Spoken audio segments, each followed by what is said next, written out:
Hey, Alexus Love Beauties and Flawless Man. Welcome back to part 5 of the 7 deadly sins.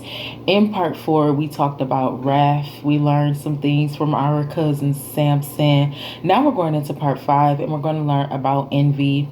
This is going to be probably one of the longest passages, but we do have to read so we can get a better understanding of what happens. And then we're also going to break that down.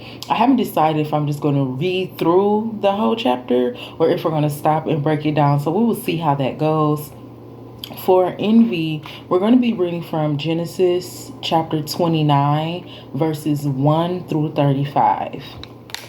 And I said I'm not sure if I'm just going to read through the whole thing and then conclude it because it's the way that, like, it's just the text where you have to slow down to understand because it's a lot going on in a short amount of time. So we're going to see how we're going to actually go about getting this message out. But I'm going to Genesis chapter 29, verses 1 through 35. And we're going to learn about envy. So in Genesis chapter 29, verses 1 through 35, it says, Then Jacob went on his journey and came into the land of the people of the east. And he looked, and behold, a well in the field, and lo, there were 3 flocks of sheep lying by it. For out of that well they were watered the flocks, and a great stone was upon the well's mouth. And thither where all the flocks gathered, and they rolled the stone from the well's mouth, and watered the sheep, and put the stone again upon the well's mouth in his place. And Jacob said unto them, My brethren, whence be ye? And they said, Of Haran are we. We can stop right here. So Jacob was on a journey. He was going through a journey, which journey means like you're going through different lands. You're just going through different things. So Jacob was going on a journey and he came into a land of people that were in the east. And he looked and he seen the well. Come on, Jesus. And he seen that people were watering the flock from this well. But in order for you to get the water to water your flock, you had to remove a stone. So Jacob seen a group of people and he asked them, hey, where y'all from? And they were like, we are the people from Haran, are we? And he said unto them, Know ye Laban, the son of Noah? And they said, We know him. And he said unto them, Is he well? And they said, He is well. And behold, Rachel, his daughter, cometh with the sheep. So Jacob is going through this journey and he's seeing people and he just stopped and talked to them like, hey, where y'all from? They're like, we from Haran. They was like, well, he was like, do y'all know Laban? And he was like, yeah, we know him. And then he was like, how is he? And they was like, oh, he is well. At the time of Jacob talking to these people that were watering their flock, then came Laban's daughter, Rachel.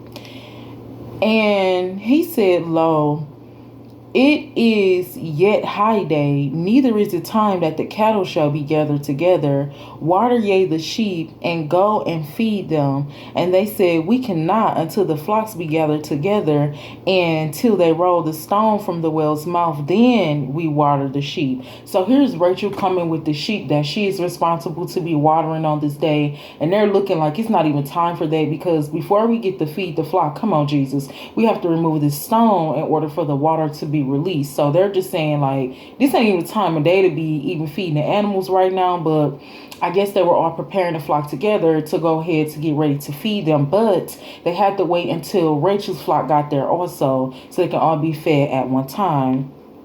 And while he had spoke with them, Rachel came and her father's sheep, for she kept them. And it came to pass when Jacob saw Rachel, the daughter of Laban, his mother's brother, and the sheep of Laban, his mother's brother, that Jacob went near and rolled the stone from the well's mouth, and watered the flock of Laban, his mother's brother.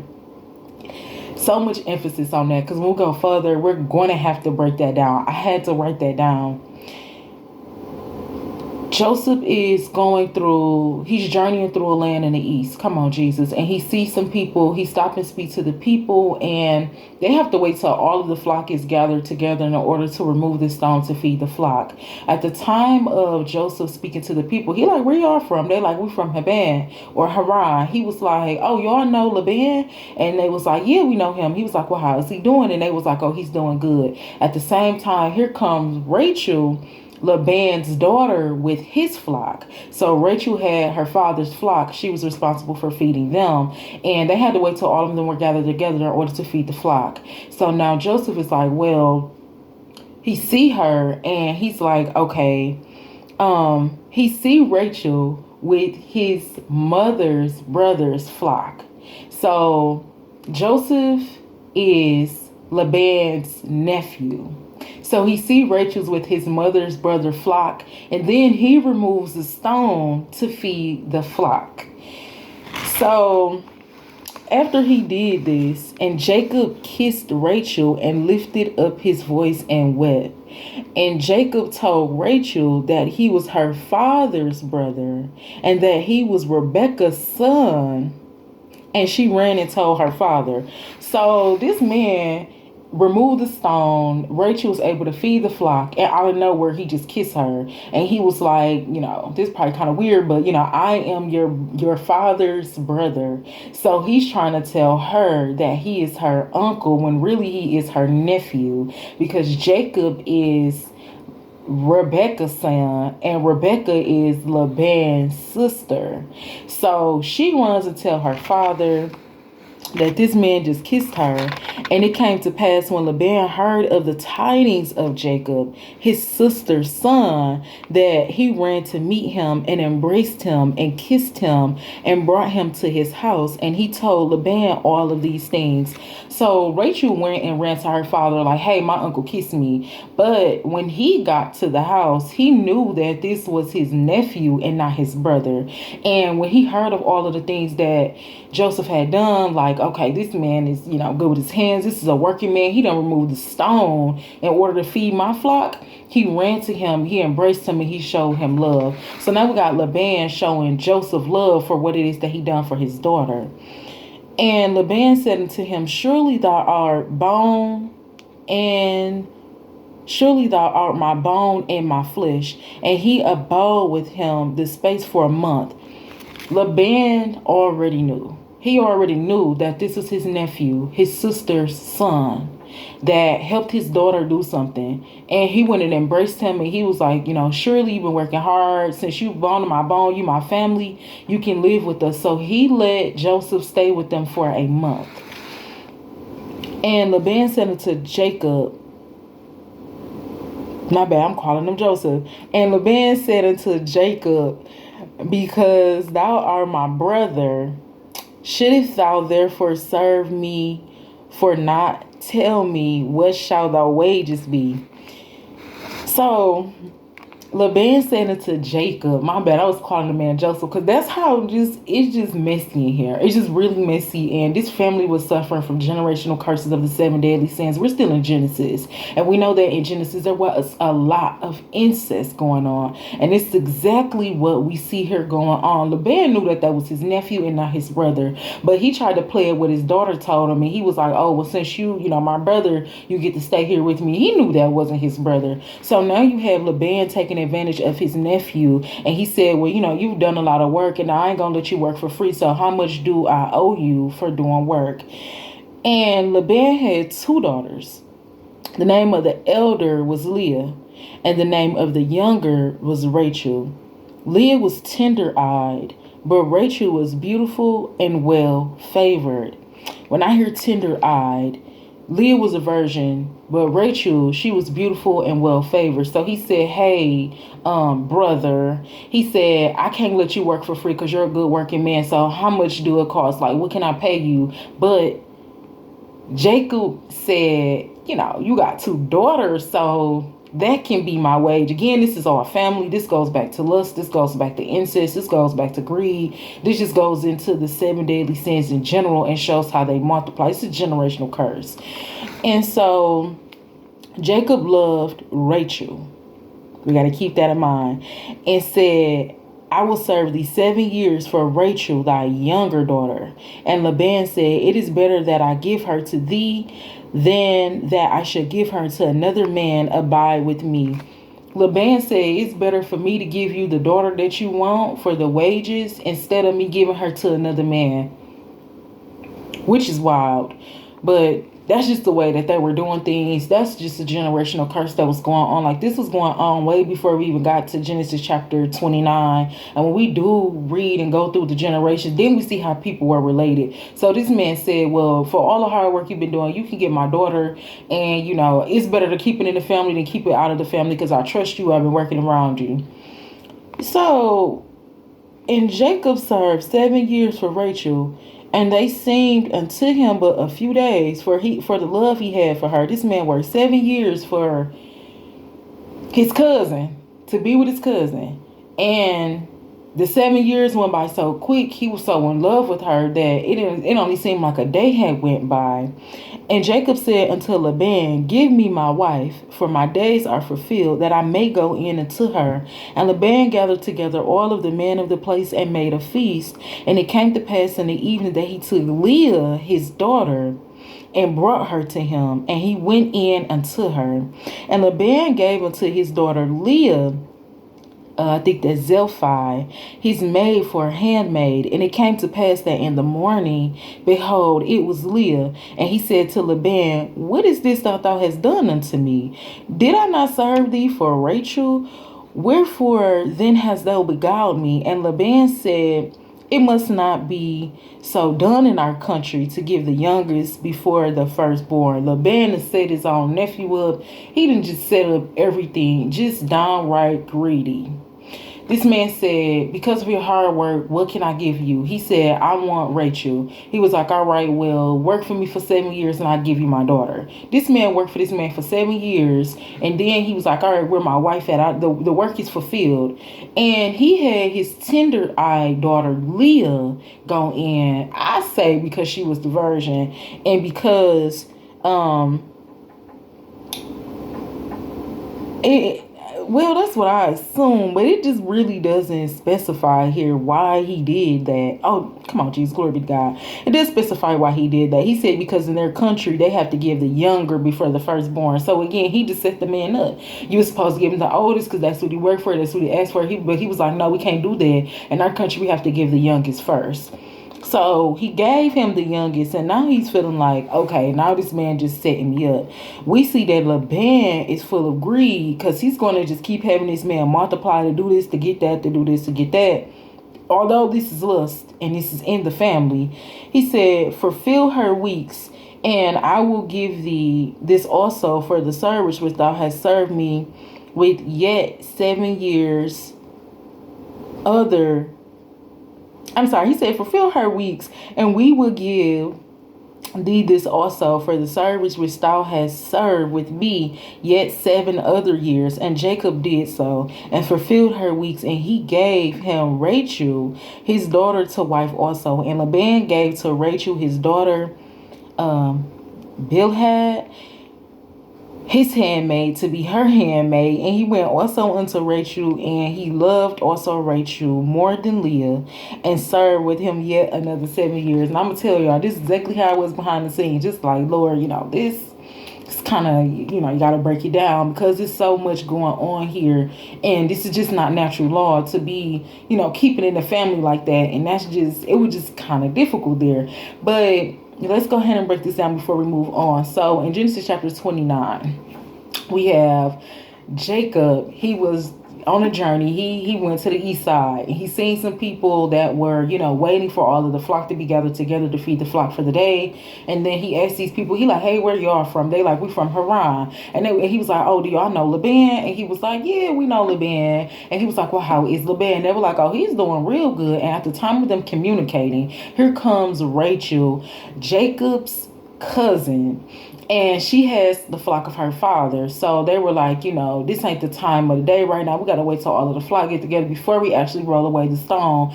And when she got there, he rolled away the stone, and then he kissed her. So Jacob kissed Rachel, and Rachel went back home and told her father. But Jacob was like, he was like, I'm your brother's. He was like, I'm your father's brother. So she went and told her dad, like, hey, dad, I seen my uncle out there when I, was watering the flock, and when I was feeding the flock, and he's the one that removed the stone for me. So Laban went to Jacob, and he was like, hey, he ran and embraced him. He showed him love. He kissed him. He was like, hey, you did a good thing. You're a hardworking man. He's lusting, feeding his own greed, his own personal desire. He like, hey, you did a good thing, so you can live with me for a month. And because you're so good with your hands, and you my brother, what is it that, what I owe you for all the hard work you've been done? And he had two daughters. He had one that was a virgin. He had one that was tender-eyed. He had one that was just beautiful and well favored. And Jacob was like, well, you can give me, your daughter Rachel. I'll take her for my wages. And he was like, all right, well, I'll give you her. But first, you got to work for me for 7 years. So Jacob was like, okay, I'll work for you 7 years. When the 7 years was fulfilled, he like, okay, so where is my wife? And at this time, he was like, okay, so, I can go into, they'll say like go into her or going to their father's house. And we know what that means to be intimate. So he was like, where's my wife so I can go in into her? And he set him up again. He gave him the youngest. And when he woke up in the morning, he was like, what is this? What's going on? And we've seen this happen so many times, when there's time for celebration and somebody's getting ready to give their daughter over before, they go and lay with them in their father's house, or before they get married, before they're fruitful and they're multiplying. There's always some type of feast. There's always some type of drinking and all of these things. And when somebody lay down with somebody, we've seen that with Noah, we've seen that with Lot. When somebody lay down with somebody, because they're not sober minded, come on, Jesus, they don't even know what time they got there, who they're laying with. So after this feast, then he gave him his daughter, and he woke up in the morning and was like, you gonna sit me up. This ain't right. You like, this is Leah. Now Laban is like, all right, well, I give you both of them. You just got to work for me another 7 years to get Rachel. This man will put in 14 years of work, just keeping it in the family to get this daughter. We see lust on Laban's side. We see greed on Laban's side. We also see just lust throughout this whole thing. We see a lot of incest going on here. We see a lot of the 7 deadly sins going on here, a lot of greed. And so he was like, okay, you work for me another 7 years, then I'm going to give you Rachel. So now we're going to finish up here, and we're on verse 31. Now, let me back up here, because this was wild. So that's all what happened there. They were basically just keeping it in the family. You have an uncle that's telling his nephew that he can have his cousins to be his wives. And when the Lord saw that Leah was hated, he opened her womb, but Rachel was barren. Leah never asked to even be in the mix of that. Her father used her and threw her in some stuff for his own greed, for his own gain, after his own lust, for his own gluttony, desires. He just threw her in there. And Jacob didn't even want her. Leah didn't want to have nothing to do with it. But because her father put his hand in it, now it's just they're married. So the Lord seen that Leah was hated because Jacob wasn't feeling her. That's not who he wanted.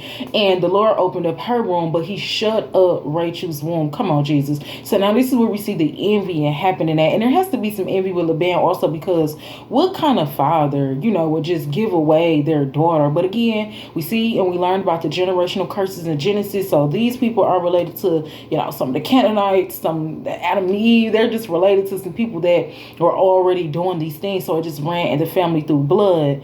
And so the Lord had blessed Leah, but he cursed Rachel. And Leah conceived and bore a son. And she called his name Reuben, for she said, surely the Lord had looked upon my affliction. Now therefore my husband will love me. And she conceived again and bore a son, and said, because the Lord has heard that I was hated, he has therefore given me this a son also. And she called his name Simeon. And she conceived again and bore a son, and said, now this time will my husband be joined unto me, because I have bore him 3 sons. Therefore was his name called Levi. And she conceived again and bore a son, and she said, now I will praise the Lord therefore, and call his name Judith, and left bearing. Leah is, she noticed that she's hated. She's noticed that there's no love coming out of this man.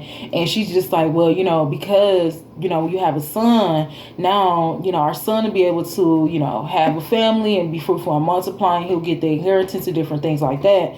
It's a blessing. So she's like, okay, the Lord keep blessing me. So now my husband will love me because I'm having this child. I'm being fruitful and multiplying all of these sons. And Jacob did not love her. He never loved her. That is not who he laid his eyes on. It was all a setup. So she's having these children like, okay, he'll love me this time because I bore him a son. He'll love me this time because I bore him a son. Lord, thank you for, blessing me with another son. He'll love me this time. He'll love me this time. And he never loved her. The love just wasn't there for Leah. Now we're going to go into Genesis chapter 30 verses 1 through 9. And when Rachel saw that she bore Jacob no children, Rachel envied her sister and said unto Jacob, give me children, or at least I die, or else I die. Now Rachel was looking, because the whole purpose of life is to be fruitful and multiply. So she's like, okay, now she's envying her sister. She's like, well, why is it that we both married to you, but I can't have children? That's not good. So now she coming at him like, you need to give me some kids, or at least I'm gonna die. This is not right. Now she's envying her sister. She's hating her sister, the fact that her womb is closed, but her sister is able to have all of these children. And Jacob's anger was kindled against Rachel, and he said, am I in God's stead, who have withheld thee from the fruit of the womb? He said, now she making Jacob mad, because he like, you making me, you put me in a position talking about give me some children. I'm not God. I'm not the reason why your womb is closed. So she keep on saying, give me children. She hating on her sister. She upset with her sister. And he like, this don't even make no sense. Like, I'm not God. I can't even make that shake. I don't know why your womb is closed. And she said, behold, my maid Bilhath, go in into her, and she shall bear upon my knees, that I may also have children by her. So now Rachel is so envious that she can't have her own children. She wouldn't give her handmaid. She like, how about this? How about you go in with my handmaid, and then when she had the children, let me be the children on my behalf. How about that? And she gave Bilhah her handmaid to wife, and Jacob also went in into her. And Bilhah conceived and bore Jacob a son. And Rachel said, God has judged me, and has also heard my voice, and has given me a son. Therefore she called his name Dan. So she felt like now that she had given her handmaid to Jacob as a wife, and she was able to bore him a son, she feel like that's from God. So she's like, okay, the Lord has heard my prayer, and he gave me a son.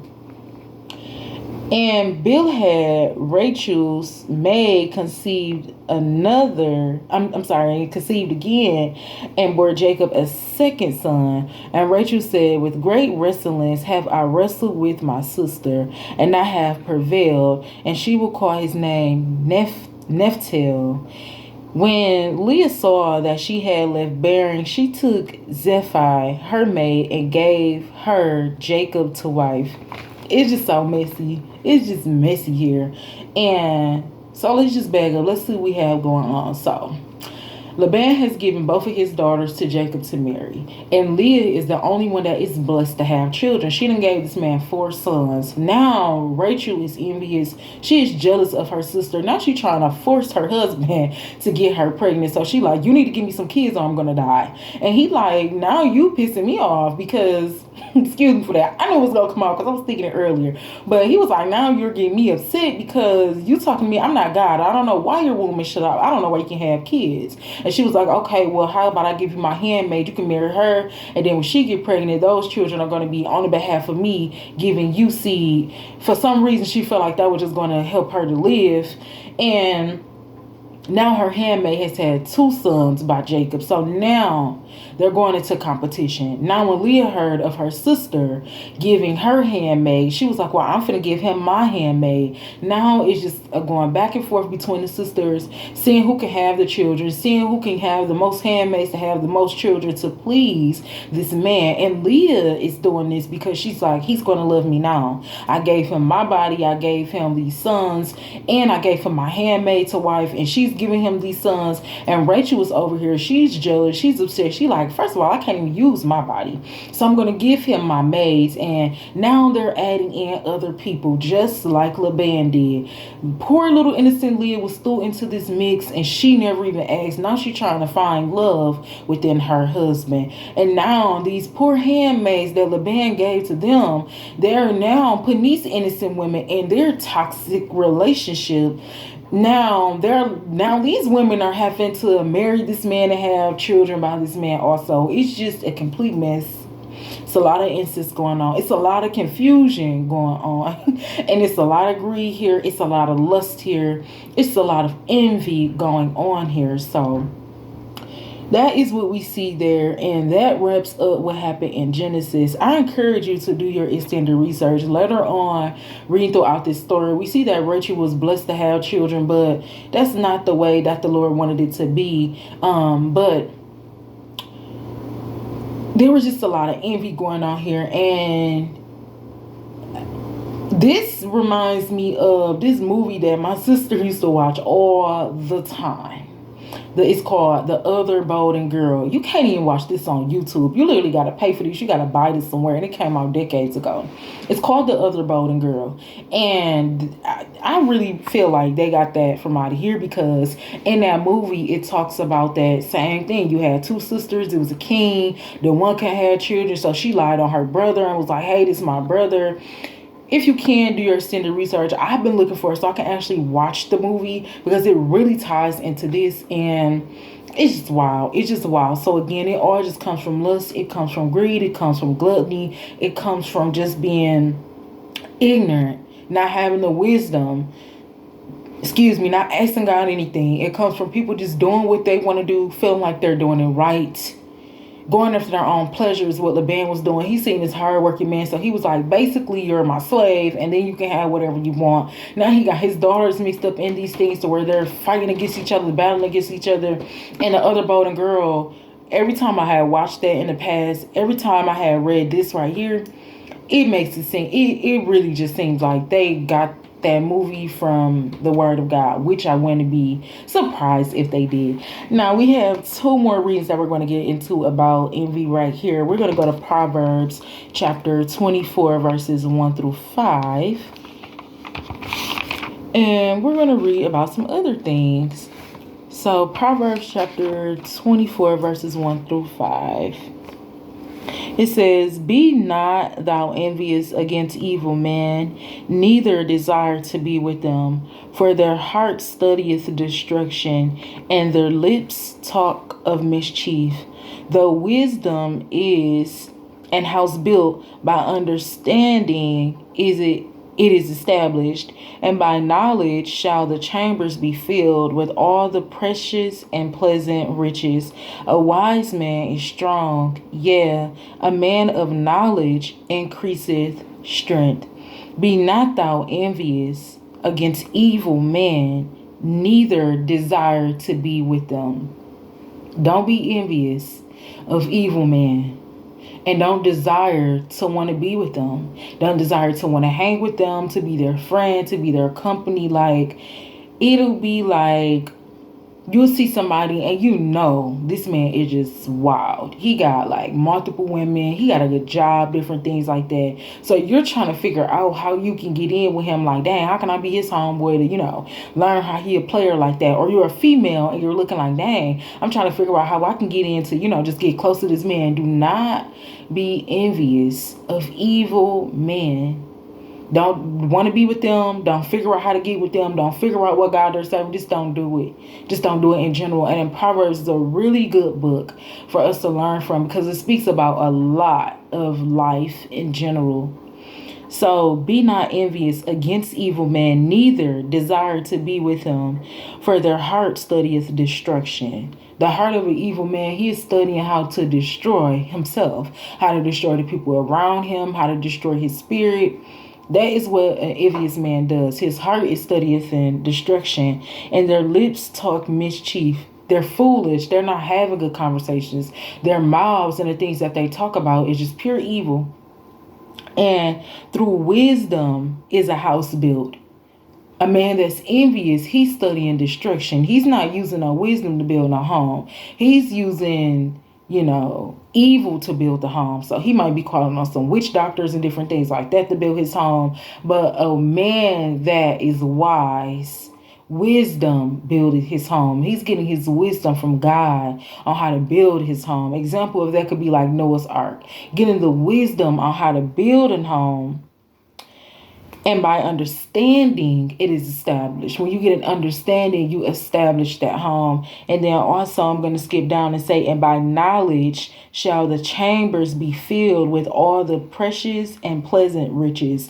The thing that happened when Solomon was, he didn't get he asked God for wisdom. So the Lord blessed him to be wise more than any other man in the land. But he never asked God for understanding on how to build and establish that kingdom he was supposed to be building for God. So we only asked God for the wisdom, and then he went off of what the Lord said his father was supposed to do, not even knowing if he was supposed to be walking in his father's footsteps, finishing something his father didn't do. All he kept saying was, my father David was supposed to do this for God, and he gave up the ghost, so now I'm about to do it. He never asked the Lord for understanding how to build that temple. And this is where Solomon had gotten to the point of messing things up because he didn't get that understanding from the Lord. So through wisdom is a house built, and by understanding it is established, and by knowledge shall the chambers be filled with all the precious and pleasant riches. And Solomon also went and started stealing stuff from the covenant from David's house.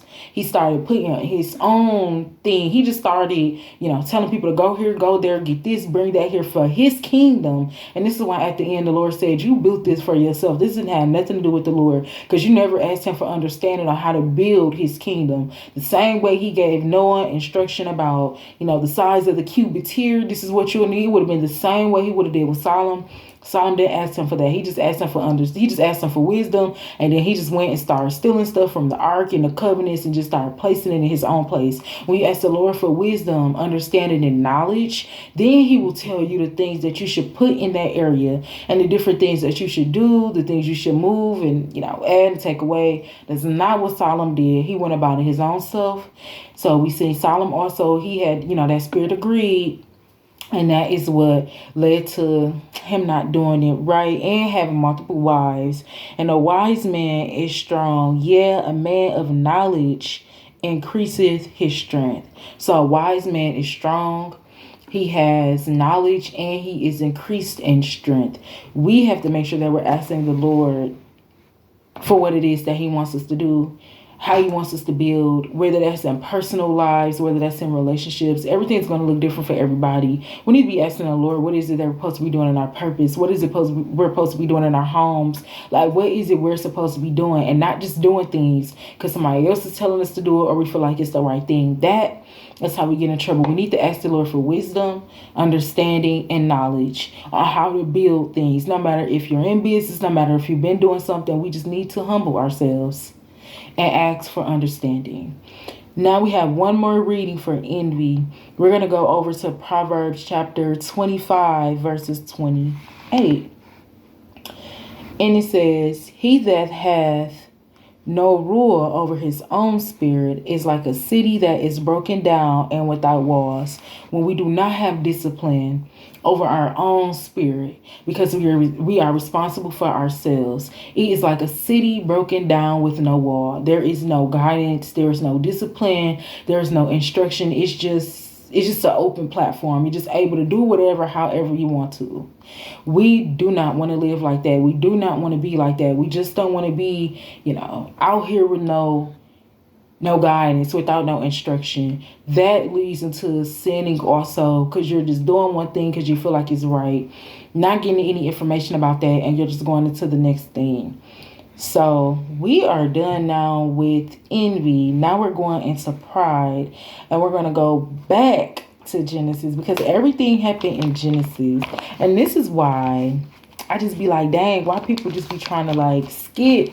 Because some people tell you to skip the New Testament because we don't live there. That happened 1,000 years ago. But in order for us to understand what we are today, we have to understand what happened back in the day. Because we be looking at stuff on her, but oh my God, incest, that's wild. When we read, this is not something we just came up with in our generation.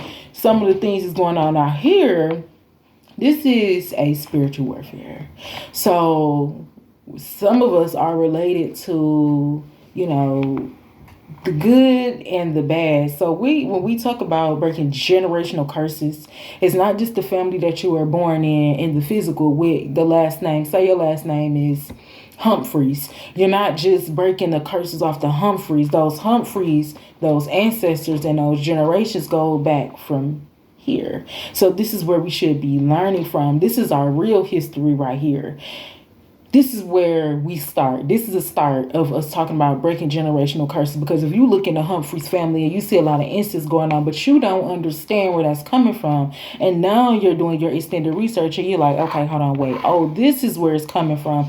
Then you're going to ask the Lord for that wisdom, and he's going to show you what's been going on in the physical family. He's going to show you what's been going on in the spiritual family. Then he's going to show you how to break that spiritual. So it's not just we're breaking curses for what we can see and the people we're around. It goes way back. That's only if you believe like that. Some people believe that, people in here are their ancestors. Some people believe that, the sun and the moon and the stars and the gods and the goddesses are their ancestors.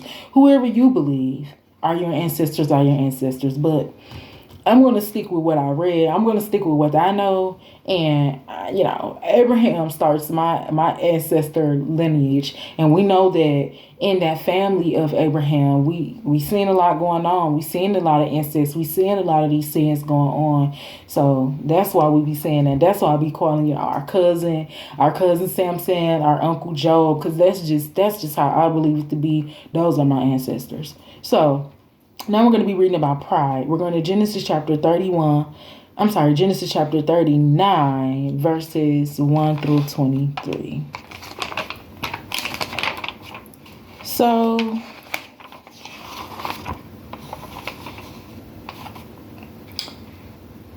again, just doing a little reading so we can get a little understanding here. And I still encourage you to do your extended research. Genesis chapter 39, verses 1 through 23. And it says, and Joseph was brought down to Egypt, and Potiphar, an officer of Pharaoh, captain of the guard, an Egyptian, brought him out of the hand of the Ishmaelites, which had brought him down hither. So Joseph is being brought down to the Egyptian. He's being brought down to Pharaoh by Pharaoh's number one captain. One of his officers has gotten Joseph and he's bringing him down. And the Lord was with Joseph, and he was a prosperous man. And he was in the house of his master of the Egyptian. And his master saw that the Lord was with him, and that the Lord made all that he had did to prosper in the land. So Pharaoh sent for Joseph. Joseph is a prosperous man, and the Lord is with him. So Pharaoh see that the Lord is with him. That means he can trust him. So Pharaoh is like, hey, I'm going to have Joseph be over this land. So now we go up here, and Joseph found grace in his sight, and he served him, and he made him an overseer over his house and all of the things that he had put in his hand. And it came to pass from after that time that he had made him an overseer in his house and over all that he had, that the Lord blessed the Egyptian's house for Joseph's sake. And the blessing of the Lord was upon all that he had in the house and in the field. A Pharaoh is a king. So Pharaoh is not just one person, because you see pharaohs different times. And I used to think like, dang, that Pharaoh's from Exodus, he's still alive. He's still alive. In Revelations, no, that's a whole nother Pharaoh. So a Pharaoh is a king. A Pharaoh is a god with a lowercase g. A Pharaoh is a leader. And every time, just like in Daniel, every time that we see a Pharaoh come in contact with one of God's people, it was because of God's people being there that they were blessed. So because Joseph was there and Pharaoh trusted, the spirit of the Lord that he seen on Joseph, he said, I trust you to be an overseer in and the outside of my house, everything that you have. And for Joseph's sake, everything in the Egyptian's house was blessed.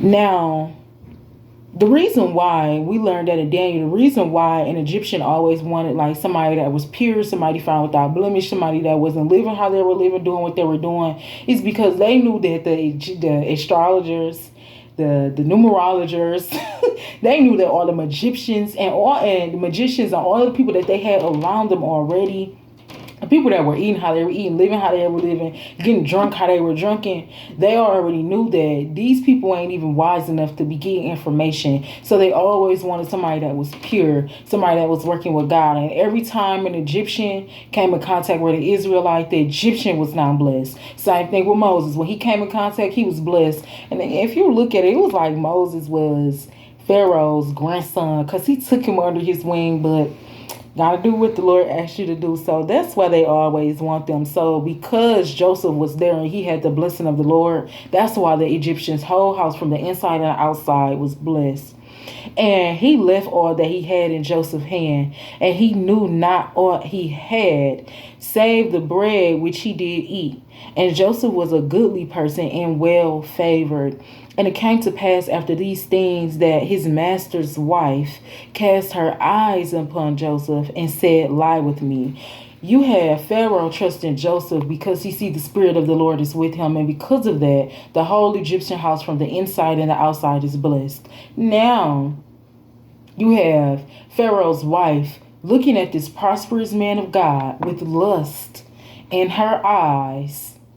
And she's like, okay, come lay with me. Now, this story goes into pride because we want to see how much pride that this woman has and the different things that she's going to do just because this man did not want to lay with her. So she told him to come lie with me, but he refused. And he said unto his master's wife, behold, my master... He said, behold, my master rotteth not what is with me in the house, and that he have committed all that he hath to my hand. He said, listen, my master gave me the power over, to just be watching things in here, not for my hand to actually be touching different things and doing different things in this house. There is none greater in this house than I, neither have he kept back anything from me but thee, because thou art his wife.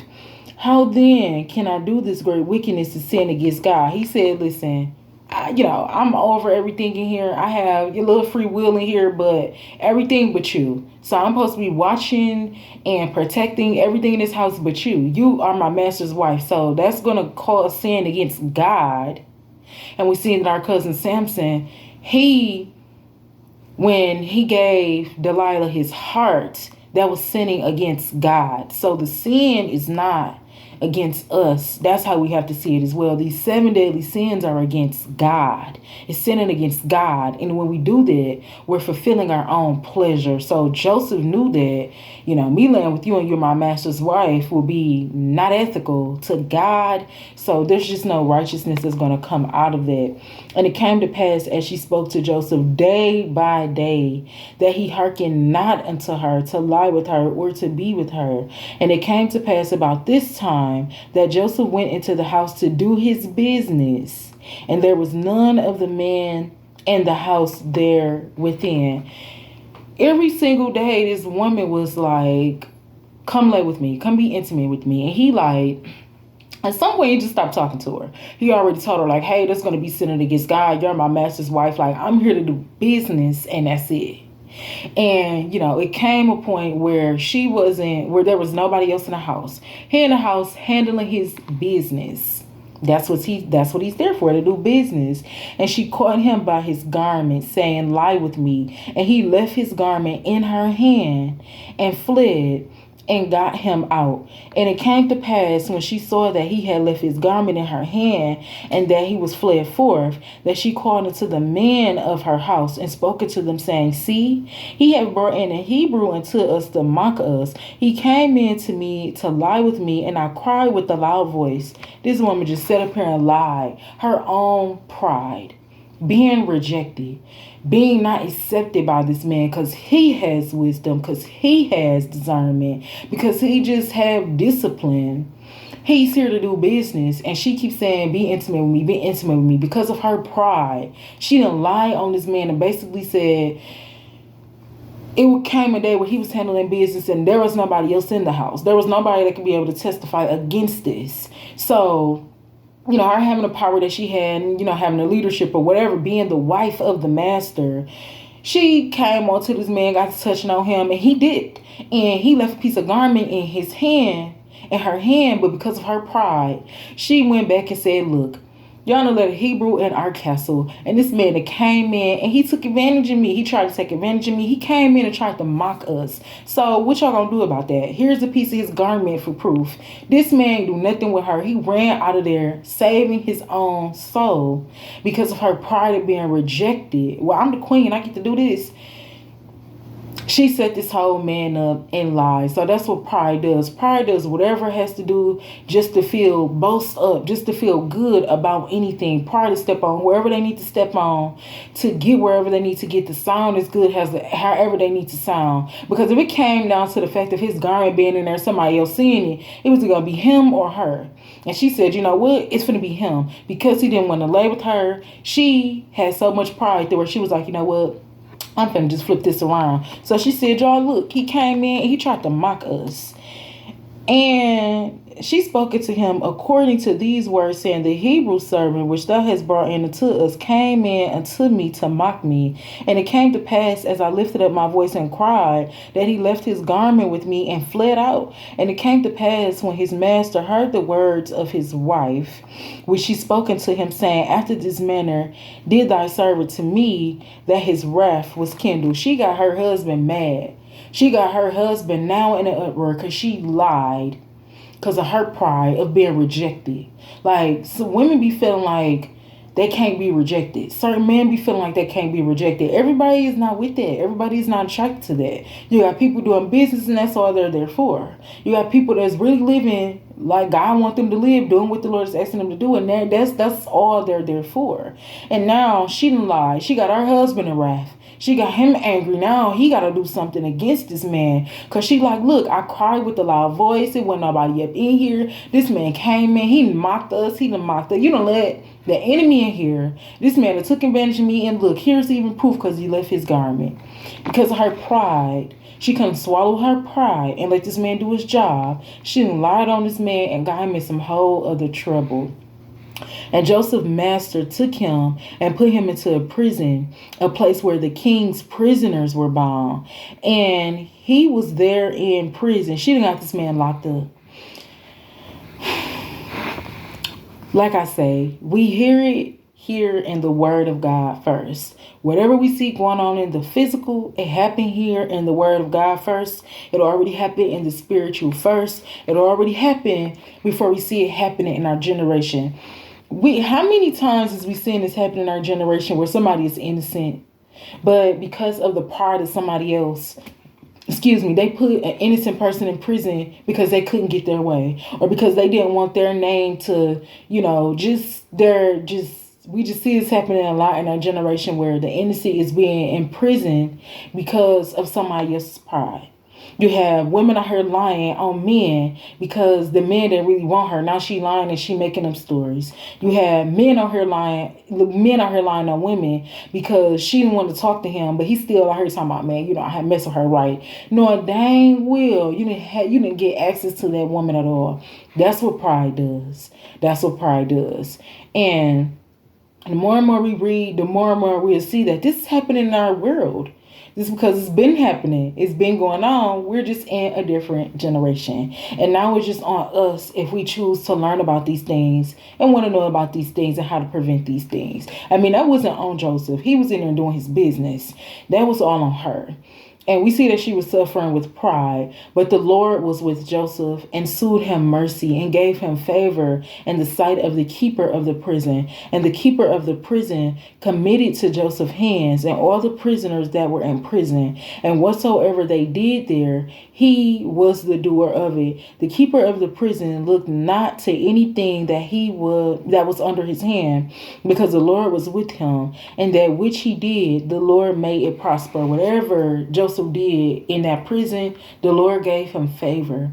The Lord was with him in the beginning. The Lord knew his heart. The Lord seen the whole thing that happened. We be thinking, come on, Jesus, just because nobody else is around, Because we can be sneaky. Because there ain't no cameras here.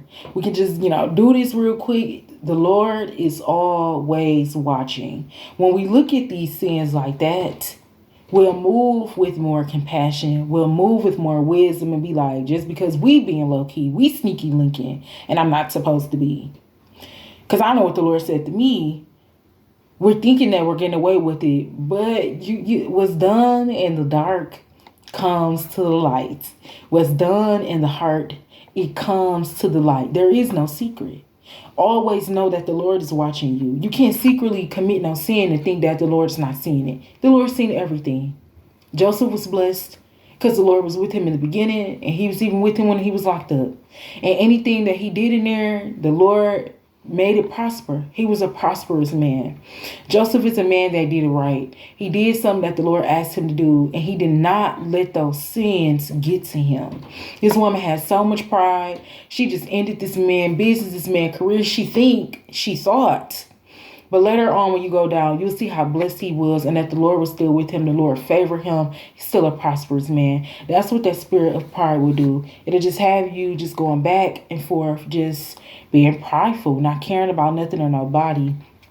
Now we're going to go over to Genesis chapter 13, verses 15 through 22. And we're going to learn a little bit more about pride. Now, in Genesis chapter 13, verses 15 through 22,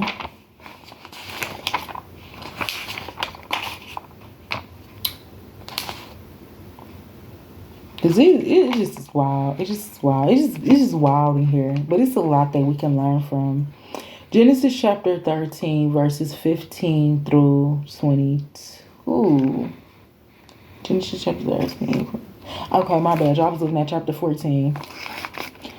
So,